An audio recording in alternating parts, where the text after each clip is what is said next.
నరసింహన్న గారు గత 6 ఏళ్ళగా safety all India driver helpline ద్వారా అర్ధరాత్రైనా కానీ ఎవరికైనా డ్రైవర్కి చిన్న కట్టిందంటే మా అందరికి అవకాశం ఇవ్వకుండా ముందు సాయం చేసే విషయంలో ముందంజలో ఉంటాడు నరసింహన్న.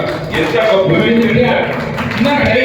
రోజు కూర్చోబెట్టి ఒక డ్రైవర్ మన కోసం అహోరాత్రులు కష్టపడుతూ తన వదులుకొని ఆ రోజు కూలి వదులుకొని మన ఎక్కడ దోర్నాలు మార్కాపురము ఖమ్మము విజయవాడ విజయవాడ కాదు, టోటల్ ఇండియాలో ఏ డ్రైవర్ బండైనా చెడిపోయినా యాక్సిడెంట్ అయినా ప్రమాదం జరిగినా అందరికంటే మా అందరికంటే కూడా స్పీడ్ గా రియాక్ట్ అయ్యి మా అందరికి అవకాశం ఇవ్వకుండా అతనే సేవ చేస్తాం.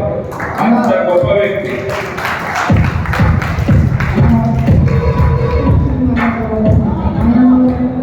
చాలాసార్లు నరసింహతో కలవడం జరిగింది. కానీ నరసింహ మాత్రము రాత్రి 7 గంటలకైనా కానీ 10 గంటలకైనా ఎప్పుడైనా